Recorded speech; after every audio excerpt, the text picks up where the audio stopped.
Very stupidly, one of the biggest issues of this election has been the Niqab. That would be the Islamic face veil where you can only see the eyes worn by Islamic women. You see, a woman tried to wear one of these during her citizenship ceremony, and it wasn't allowed, and there was a big kerfluffle about it. Well, Prime Minister Stephen Harper ended up making it a huge election issue when it's really not that important.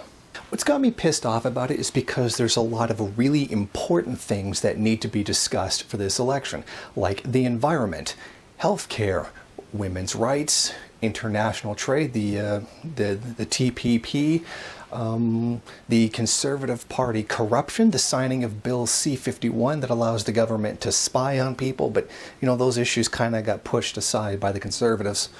But no, let's go on about foreigners. Herder, the Islams is coming to our country and taking over. It's the same kind of xenophobic scaremongering that we expect from conservatives. Well, if you really just want to scare people in politics, why don't you just bring up the spying on Canadian public program? Because that scares me a hell of a lot more than someone wearing a face veil. But back to the Niqab.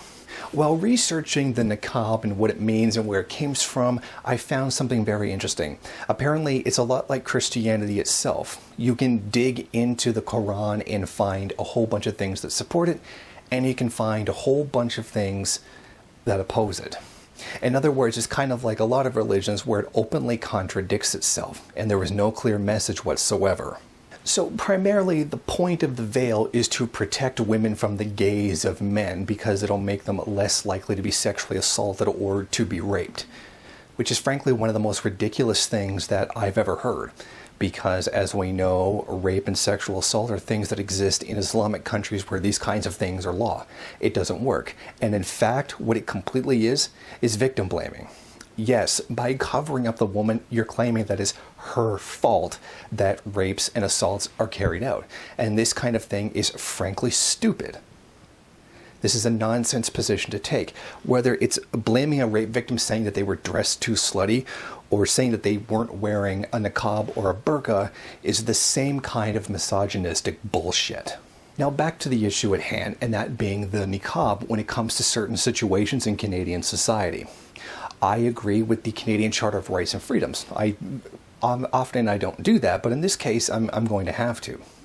You have religious freedoms up until they begin to interfere with the functioning of society. For example, anytime you need to show identification for something, yes, you should be showing your face, particularly if someone's asking for photo ID. Now, I do not believe that this is an anti-Islamic position to hold.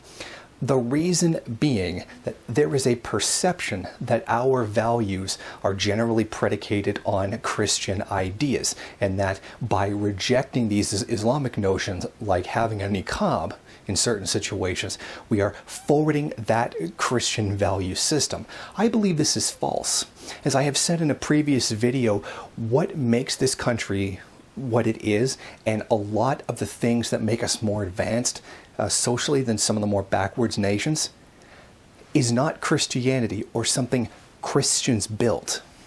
These are things that were brought to us by secularism, by removing religion from certain institutions, by removing the power that religion has over society. So I do not see this as simply as some kind of anti-Islamic stance. I see it as an anti-religion stance. Then when it comes to the functioning of society, no religion has the right to interfere with that. And I say that as a religious person myself. My own religion has no right to do so.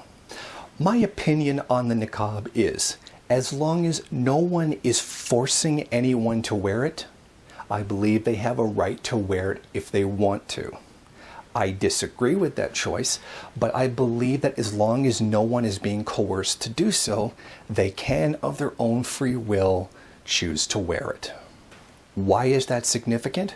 Because this is a secular country where there is not a religious law that tells you you have to wear it, but you have the religious freedom to choose to wear it if you wish.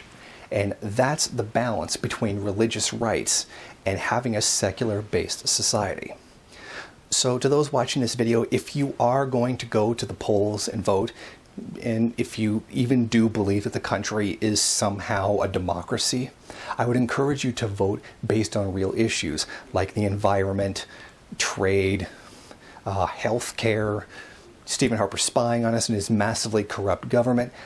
I would ask that people vote based on that and not something that's being turned into a xenophobic witch hunt as the Conservative Party is doing now. Please vote based on the issues and not on racism. If you like this video and you'd like to see more of them, then head over to my Patreon page and show your support. Or you can go to the MRN bookstore and check out some of the latest books available. Don't forget to rate, comment, subscribe, and share on various social media.